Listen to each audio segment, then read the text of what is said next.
Friends, आज हम बात कर रहे हैं ट्राइडेंट लिमिटेड की। ट्राइडेंट लिमिटेड के स्टॉक में हमें लोअर सर्किट देखने को मिला। ये जो सर्किट लगा इसके पीछे वजह आपको पता ही होगी। बाजार में हुई है भयंकर गिरावट, जबरदस्त क्रैश हुआ है बाजार। और ये बाजार क्यों क्रैश हुआ है उसको जानेंगे इस वीडियो के माध्यम से। क्या यहाँ से और बड़ी गिरावट होने वाली है या फिर यहाँ से हमें बाउंस बैक देखने को मिलेगा? क्या बाजार में इस समय हमें इन्वेस्टमेंट करना चाहिए या फिर जो कुछ है बेच के प्रॉफिट बुक कर लेना चाहिए? जिस तरह से ट्राइडेंट लिमिटेड में काफ़ी अच्छी तेज़ी बन चुकी है, क्या हमें प्रॉफिट बुक करना चाहिए? क्योंकि मैंने काफ़ी समय पहले से आपको बोल दिया था कि आपको ट्राइडेंट लिमिटेड में आप प्रॉफिट बुक करनी चाहिए, चाहे जो भी हो रीजन। लेकिन ट्राइडेंट लिमिटेड अब ऊपर की तरफ नहीं जा रहा है, फिर नीचे की तरफ आता हुआ दिखाई दे रहा है। और ऐसे समय में आपको, अगर आपका नज़रिया शॉर्ट टर्म और मिड टर्म का है, तो प्रॉफिट बुक के बारे में आपको डिसीजन लेना ही चाहिए, वरना फिर आप जो भी आपका बढ़ा हुआ प्राइस है वो आपके काम का नहीं रहता है, फिर नीचे आप लॉस में चले जाते हो। तो ये आपको निर्णय लेना है। लेकिन जो लॉन्ग टर्म इन्वेस्टर है उनके लिए ये प्योर गोल्ड है। कोई भी प्रकार से चिंता नहीं लेनी है आपको, ना आपको पैनिक होना है। ये स्टॉक आने वाले समय में बड़ा मल्टीबैगर जरूर बनेगा। तो सारी की सारी संभावनाओं को तलाशेंगे और बाजार में जो गिरावट हुई है उसके बाद में क्या संभावना बन रही है, क्या बहुत जल्द तेजी बन सकती है या फिर अभी बहुत बड़ी गिरावट होने वाली है, और ऐसे समय में इन्वेस्टमेंट के बारे में हमें क्या सोचना चाहिए। तो सारी संभावनाओं को तलाशेंगे इस वीडियो के माध्यम से। लेकिन फ्रेंड, उससे पहले अगर आप पहली बार हमारे चैनल पर आए तो चैनल को सब्सक्राइब कर दीजिए, एक बेल आइकॉन दबा दीजिए ताकि जब भी नया वीडियो बने पहला नोटिफिकेशन आपको मिले। वीडियो पसंद आए तो लाइक शेयर जरूर कीजिए। चलो फ्रेंड, वीडियो स्टार्ट करते हैं। मैं हूँ आपका दोस्त SB दवे और हमारे अपने चैनल ऑनलाइन कमाई में आपका बहुत बहुत स्वागत है। सबसे पहले ट्राइडेंट लिमिटेड की बात कर लेते हैं। तो स्टॉक ओपन हुआ 52.60 पर, हाई 52.95 की, लेकिन लो है 52.15 का, यानी 5% का लोअर सर्किट लगा। स्टॉक 52 रुपये पे आ चुका है, तो काफ़ी नीचे स्टॉक आ चुका है।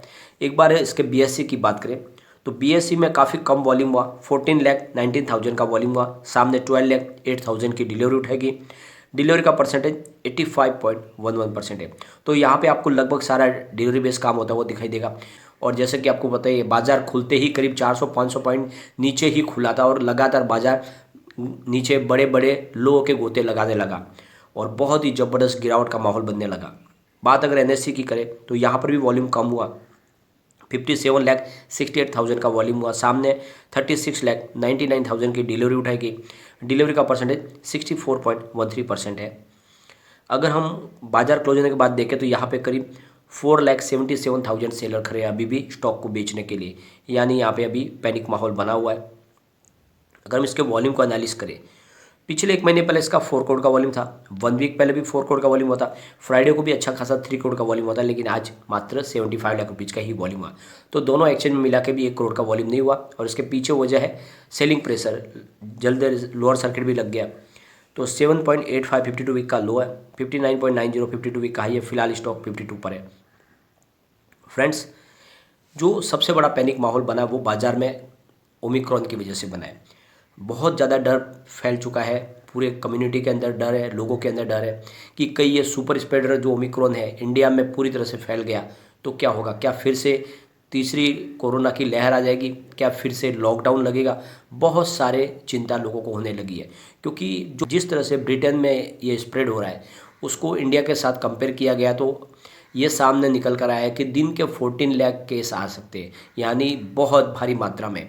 जहाँ पे पहले डेल्टा वेरिएंट की वजह से दिन में 4 लाख केस आते, उसकी जगह पे 14 लाख केस आना बहुत बड़ी बात हो जाती है। और इस डर ने ही माहौल पूरा बिगाड़ दिया और ऊपर से FI सेलर बन चुके हैं। बात अगर हम सेंसेक्स की करें तो बड़ी गिरावट के बाद कुछ रिकवरी भी देखने को मिली है हमें। जैसे कि शुरुआत हुई थी इसकी 56,517 पर और ये थोड़ा सा रिकवर होके 56,538 इसने बताया था, लेकिन इसने जो लो बनाया वो बहुत नीचे, यानी 55,132। अच्छा हुआ कि इसने 55,000 के स्तर को नहीं तोड़ा था, लेकिन बाद में जो रिकवरी है वो थोड़ी ऊपर की तरफ है, यानी 55,822 पर इसने रिकवरी दी है। लेकिन फिर भी बड़ी गिरावट हुई है 1,189 पॉइंट की, 2.09% की बड़ी गिरावट है। अगर हम बात करें निफ्टी 50 की तो इसने काफ़ी अच्छा बाउंस बैक दिया फिर से। ये दिन भर के लो में ये करीब 16,410 को टच कर गया था, यानी इसने 16,500 के मजबूत स्तर को तोड़ा था, लेकिन फिर उस सपोर्ट लेवल पे पहुंच चुका है स्टॉक। फिलहाल जो उसने क्लोजिंग दिया वो 16,614 पर है, यानी 371 पॉइंट डाउन, 2.81% गिरावट पर इसने क्लोजिंग दिया निफ्टी 50 ने। तो इसको फिर से अपना सपोर्ट तो मिला है, लेकिन फिर भी पैनिक माहौल बना है। अगर हम बात करें इंडेक्स वाइज, तो निफ्टी 50 में करीब 2.18% की गिरावट है। निफ्टी नेक्स्ट 50 में करीब 40,183 पर इसने क्लोजिंग दी है, जहाँ पे 2.83% की गिरावट देखने को मिली। निफ्टी 100 में 16,856 पर 2.28% की गिरावट हुई। निफ्टी 200 में 8,807 पर 2.47% की गिरावट हुई। निफ्टी 500 में 14,300 पर 2.54% की गिरावट हुई। निफ्टी मिड कैप 50 में 7,950 पर 3.84% की गिरावट। निफ्टी मिड कैप 100 में 28,838 पर 3.68% की गिरावट। निफ्टी स्मॉल कैप 100 में 10,411 पर 4.04% की गिरावट। इंडिया VIX जबरदस्त बढ़ोतरी के साथ ऊपर था, यानी इसने जो है 16.08% की बढ़त दिखाई, और ये जितना ऊपर जाएगा उतना ही बाजार गिरने की संभावना बन जाएगी। तो यहाँ पे जो सबसे बड़ी गिरावट हुई है वो छोटे शेयरों में। स्मॉल कैप 100 बहुत ज़्यादा गिरा है, यानी वहाँ पे आप 50 और 100 देखें तो 4% के ऊपर बड़ी गिरावट हुई है। और उसके बाद में जो गिरावट हुई वो मिड कैप में हुई, यानी जब से जो बड़ी धुलाई हुई है वो स्मॉल कैप की हुई है, उसके बाद में मिड कैप, लार्ज कैप में कुछ रिकवरी देखने को मिली।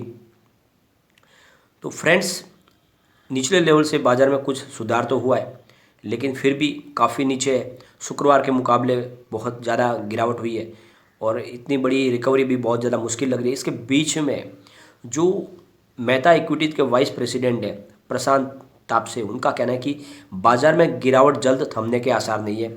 दलाल स्ट्रीट पर आज बिकवाली का जैसा दबाव देखने को मिला, वैसा हाल के दिनों में हमें कमी देखने को मिला है। जब तक ऊंची महंगाई दर और कोरोना वायरस के ओमिक्रॉन वेरिएंट का रिस्क बरकरार है, निवेशकों को काफ़ी संभल कर चलने की ज़रूरत है। इसका असर आर्थिक रिकवरी पर पड़ने की आशंका है। अभी बाजार में निराशा की भावना से इस कदर हावी है कि इसमें गिरावट का ये दौर अभी और चल सकता है, यानी जल्द इसके थमने के आसार कम ही है। निफ्टी के लिए इंटर वीक सपोर्ट 15,871 से लेके 16,000 के जोन में दिख रहा है, जबकि आज के कारोबार में 15,359 के स्तर पर मामूली सपोर्ट नजर आ रहा है। फिलहाल कारोबार में सावधानी बरतनी चाहिए। तो फिलहाल जो बाजार की संभावना बन रही है वो तो बहुत ज़्यादा पैनिक बन रही है, यानी अभी भी बाजार में गिरावट का दौर जारी रह सकता है। और इस गिरावट के जो पीछे है 3 मुख्य कारण। एक तो सबसे बड़ा तो ओमिक्रॉन का है। ओमिक्रॉन के मामले पूरे वर्ल्ड में बढ़ रहे हैं, और यूरोप के कई देशों में तेज़ी से ये जो है इसका कम्युनिटी स्प्रेड हो रहा है। और ऐसे ही अगर मामले इंडिया में भी होंगे तो ये जो ग्रोथ का पहिया वो थम जाएगा। इस डर ने इस बाजार में गिरावट बना दी है। दूसरा जो रीजन है, अमेरिकी सेंट्रल फेडरल रिजर्व ने मुद्रास्फीति से लड़ने के लिए 2022 के अंत तक 3 बार ब्याज दरों में बढ़ोतरी के संकेत दिए। ऐसे में निवेशकों की चिंताएं बढ़ गई है, और ये जो है कि आगे जाके आर्थिक गतिविधियां रुकने की संभावना बनेगी। ऐसे में भारत में भी दर बढ़ने की संभावना आगे बढ़ सकती है, और इसलिए यहाँ पे माहौल गिरावट का बनने लगा। और तीसरा जो इसका रीज़न है, दुनिया की विकसित अर्थव्यवस्थाओं में केंद्रीय बैंकों द्वारा नीतियों को सख्त करने की वजह से भारत के बाजार अब उतने प्रॉफिट वाले नहीं रह जाएंगे। इसलिए दुनिया भर के बड़े इन्वेस्टर अब भारत के शेयर बाजार से पैसा निकालकर दूसरी जगह लगाएंगे। आप देखें तो पिछले महज एक दिसंबर महीने में ही करीब उन्होंने 26,000 करोड़ रुपये ऑलरेडी निकाल लिए। कई दिनों से एफआई लगातार सेलर बने हुए, और यही वजह है कि यहाँ पे हमें तेज़ी देखने को नहीं मिल रही। यानी एक तरह से एफआई ने लगातार दिसंबर महीने में फिर से माल बेचना शुरू कर दिया है। तो अब यहाँ पे जो उनका सपोर्ट था मजबूत, वो निकल चुका है, तो गिरावट की संभावना बनेगी। तो अब बाजार में आपको संभल के रहने की जरूरत है। अगर आपका नज़रिया सिर्फ शॉर्ट टर्म और मिड टर्म का है तो बिल्कुल शेयरों में प्रॉफिट बुक करने की समय है, कर ले जल्दी से जल्दी, और ये निचले लेवल पे आपको फिर से खरीदारी का मौका मिल जाएगा। लॉन्ग टर्म का नजरिया है तो बने रहे, कोई चिंता की बात नहीं है। भले ही सेंसेक्स में और 3,000 पॉइंट की भी गिरावट आ जाती है, शेयर में अगर 10 रुपये 15 रुपये और भी नीचे आ जाता है, आपको चिंता की बात नहीं है। आने वाले समय में फिर से रिकवरी होगी। स्टॉक अपने जो भी टारगेट है उसको अचीव करेगा और समय पे करेगा, तो यहाँ पे आपको डरने की बात नहीं है। ट्राइडेंट लिमिटेड बहुत ही मजबूत कंपनी है, और इसमें अगर आपने निवेश किया हुआ है तो आपको कोई चिंता की बात नहीं है। बस आपका नजरिया अगर लॉन्ग टर्म का है तो बने रहे, आने वाले 5 साल में ये 500 को टच कर जाएगा।